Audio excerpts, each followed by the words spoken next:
iniciou o caminho das artes em Blumenau na década de 70 e buscou se aperfeiçoar na Alemanha.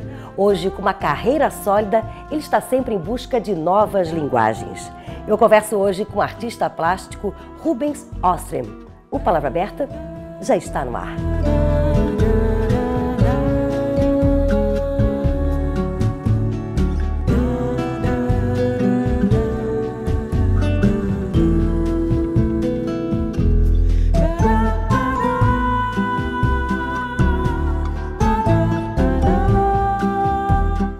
Você começou a se interessar por arte na década de 70, era muito jovem. O que te levou a isso?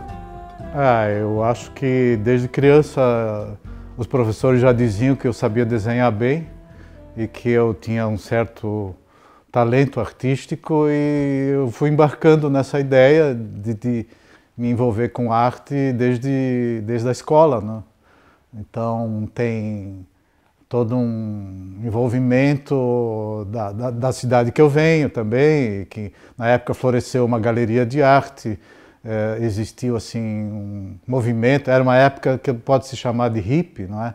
E na época imagino que Blumenau, né, uma outra década, tudo diferente, né, diferente logicamente do que é hoje, tinha onde aprender arte e com quem aprendeu realmente a técnica, com quem se aperfeiçoou na época?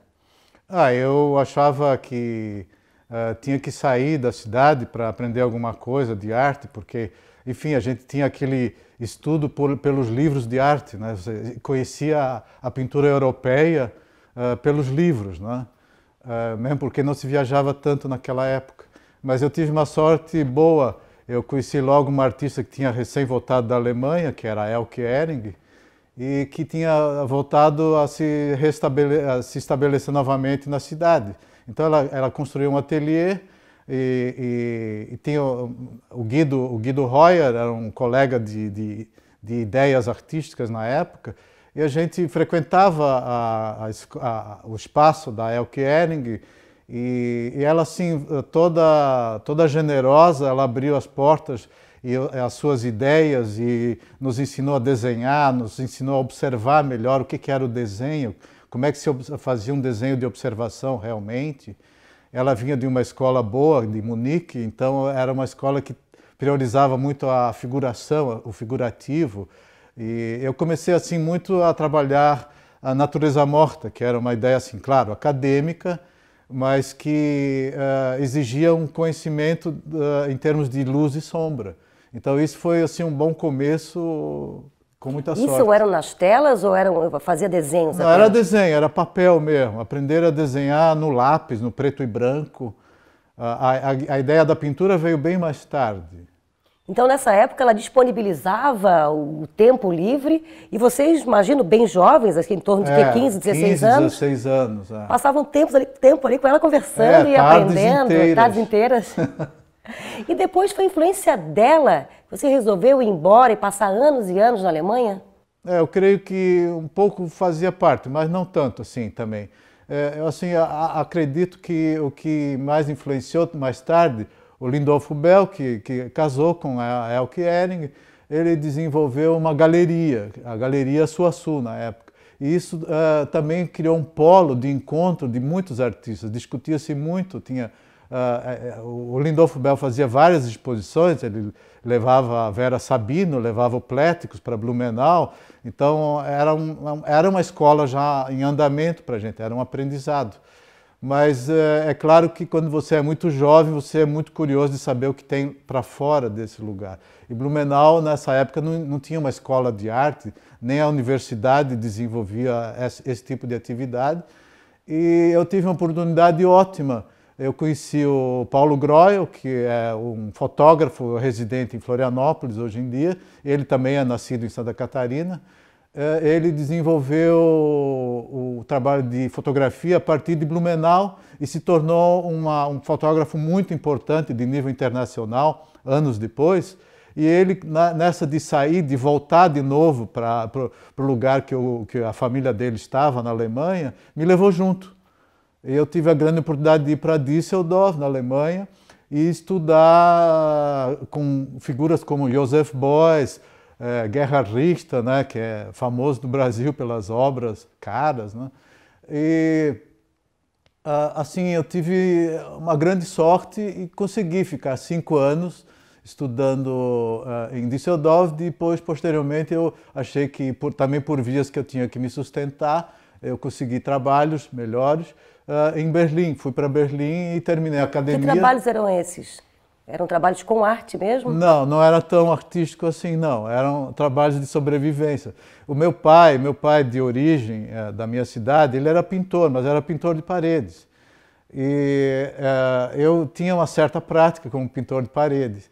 E lá eu descobri que eu podia ganhar muito bem fazendo esses trabalhos de reforma e pintor de parede também. Para poder se manter e para poder estudar. Para poder me manter e estudar, exatamente. E a tua família em Blumenau, os teus pais aceitaram bem essa ideia? Imagina, início da década de 70, um jovem resolve ser artista, né? Com tanta dificuldade, resolveu e aceitaram bem e deixaram o filho embora e seguir seu rumo? Acho que os meus pais também me ajudaram muito e deixaram sempre em aberto qualquer coisa que eu quisesse fazer. No começo, meu pai procurou empregos para mim como designer das indústrias locais, porque trabalhava-se muito com estamparia em Blumenau. E como eu sabia desenhar, então eu tive vários empregos nesse sentido.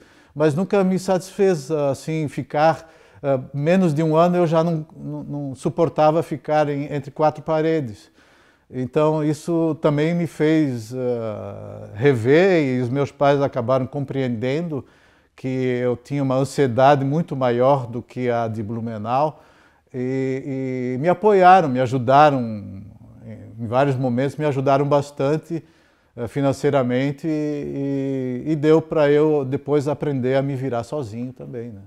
Você teve 2 etapas na Alemanha, né? Depois da segunda etapa você ficou em Berlim. Como foi essa segunda etapa? A etapa de Berlim acho que foi a coisa mais importante, porque eu de fato entrei para uma academia de arte e tive bons professores, eram os anos 80, então a pintura era abertura no Brasil também para trocas internacionais no mundo artístico. Então o que se chamava na época era o neoexpressionismo. A pintura era neoexpressionista, era o último grito, era o neoexpressionismo. E isso era uma escola que surgiu em Berlim também. A ideia da tela grande, a ideia do objeto expressivo, hiperexpressivo, melhor dizendo, porque o expressionismo já sempre existiu, principalmente na arte alemã. Mas o que se tentou nos anos 80 é extrapolar mais uma vez a pintura figurativa, no que acaba hoje em dia se falando sobre o grafite, a pintura de murais hoje em dia. Eu acho que ela tem ali já um âmago dos anos 80, que mais tarde, em 85, eu venho trazer para o Brasil e, consequentemente, em Florianópolis. E essa linguagem neoexpressionista já estava pleno, funcionando. Tanto que eu fui convidado no Rio de Janeiro, na época, a participar da pintura atual dos anos 80, o neoexpressionismo. Então, eu participei dos grandes nomes naquela época desse tipo de pintura, né? Mas eu quero saber mais sobre esse retorno que foi em 1985. Você vai me contar depois do intervalo. A gente volta já.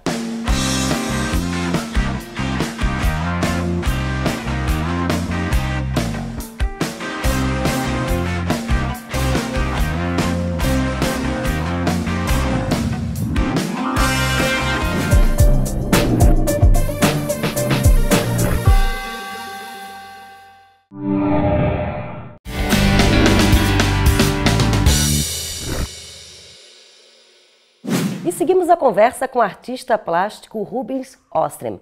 Falávamos sobre as etapas, a tua fase que você passou na Alemanha e depois do teu retorno, né? Dizem os críticos que o artista tem várias fases. Você teve várias fases marcantes. Existiu um Rubens depois do retorno dele da Alemanha? Sim, sim. Eu tive essa fase do neoexpressionismo, de um aprendizado que é um tipo de moda de época, né? Por mais que eu quisesse me desvencilhar dessa ideia moda, eu não consegui. Então, foi o meu aprendizado. Mas quando eu voltei para o Brasil, eu quis romper radicalmente com esse tipo de linguagem. que era figurativa, uma pintura figurativa, assim, muito expressiva. E eu penso assim que eu cheguei no Brasil com uma certa sede do que é brasileiro, o que é Brasil, né? Depois de 10 anos você não é mais nem um brasileiro, já é um pedaço disso, um pedaço daquilo. E eu pensei assim, não, eu preciso saber o que é de fato uma arte brasileira. E aí você, principalmente dentro da ideia contemporânea, então você esbarra nos grandes centros, Rio, São Paulo.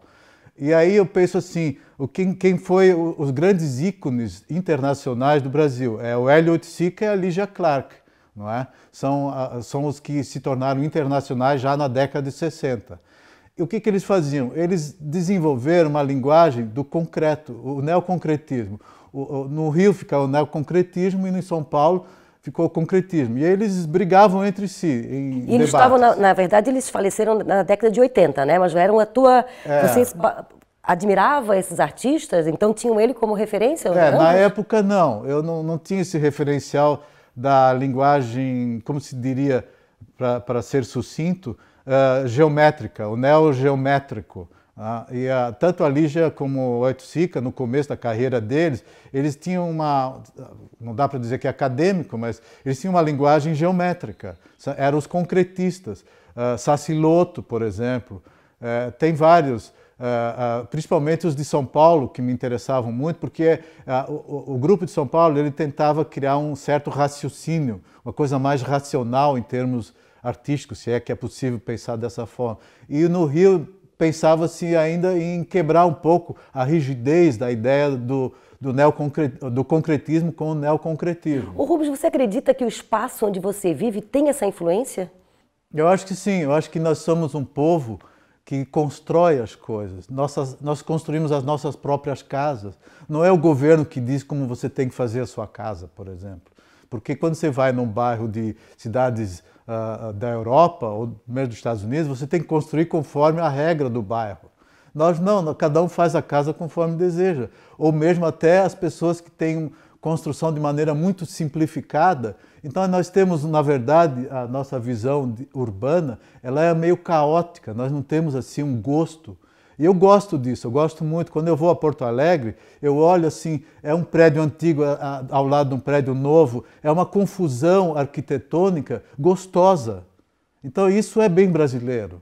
Então é ali que tem uma inspiração, é um momento que você desenvolve questões teóricas, e é ali que eu me empolguei em desenvolver uma coisa muito próxima ao neoconcretismo, a brincadeira. Eu acho que a ideia carioca era mais brincalhona, e eu busquei dentro da ideia concretista uma coisa brincalhona. Então eu fui buscando dinâmicas do colorismo, formas exatas, parecem não tão exatas, mas elas têm uma história do que, porquê. E até os últimos tempos agora eu venho transbordando isso numa outra questão. A gente fala que as pessoas evoluem, o tempo muda, elas são influenciadas por aquilo que elas viveram, os espaços que elas pertencem, né? O artista está sempre em evolução. Isso é um crescimento também? Eu acho que assim, tem um lado meio filosófico na arte, que as coisas evoluem e a arte não quer ficar para trás, ela quer no mínimo acompanhar, ou no máximo ela deseja estar à frente dos movimentos, né? Assim, você pensar o que vai ser daqui a 10 anos. E a arte ela se propõe nessa situação, ela deseja ir além do que se faz. Então, quando você está envolvido na criação, ela tem essa coisa assim de estar também envolvido no seu lugar. Hoje em dia, mais do que nunca, eu acho que você tem que pensar em termos de jardim da sua casa, você tem que pensar nas árvores que você planta. Isso também é arte hoje em dia, isso também é envolvimento. Então, Existe envolvimento nisso? Sim, eu acho que sim. Eu construí com a minha companheira Yara Guasque essa casa. Nós tivemos um ajudante amigo arquiteto, mas eu diria 80% fomos nós mesmos que fizemos. Então tem essa coisa de você se envolver, e isso é uma ideia artística, concretista de alguma forma. É o espírito brasileiro que ele é construtivista, ele constrói as coisas, ele mesmo faz muitas vezes. É muito importante você entender cada vez mais que a gente tem que aprender a fazer nós mesmos as coisas, né? E não deixar outros fazerem.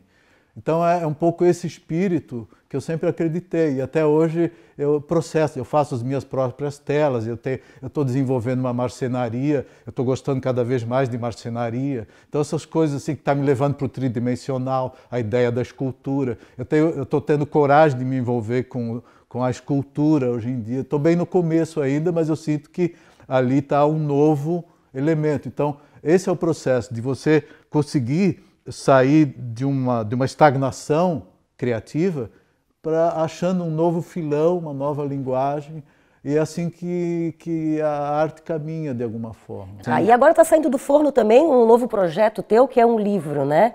Que vai se tratar, o que tem dentro desse livro? Essa é uma nova instância para mim, esperando que o futuro seja promissor nesse sentido. Eu consegui, pela lei do Ministério da Cultura, um financiamento para um livro, e a galeria da Helena Freta, ela protagonizou financeiramente os descontos fiscais e tudo mais. Nesse sentido, ela conseguiu fazer com que a gente consiga lançar agora para o fim do ano, um livro que mostra toda uma carreira anterior e um meio contra os diversos ciclos que, como você me perguntou há pouco, as diversas etapas. Então essa é uma maneira de você mostrar toda uma passagem sintética de todo o meu processo criativo. Mais um trabalho bom, com certeza. Muito obrigada pela entrevista, foi um prazer aqui estar no teu ateliê, na tua casa. Também. Tá bom? Obrigada. Valeu.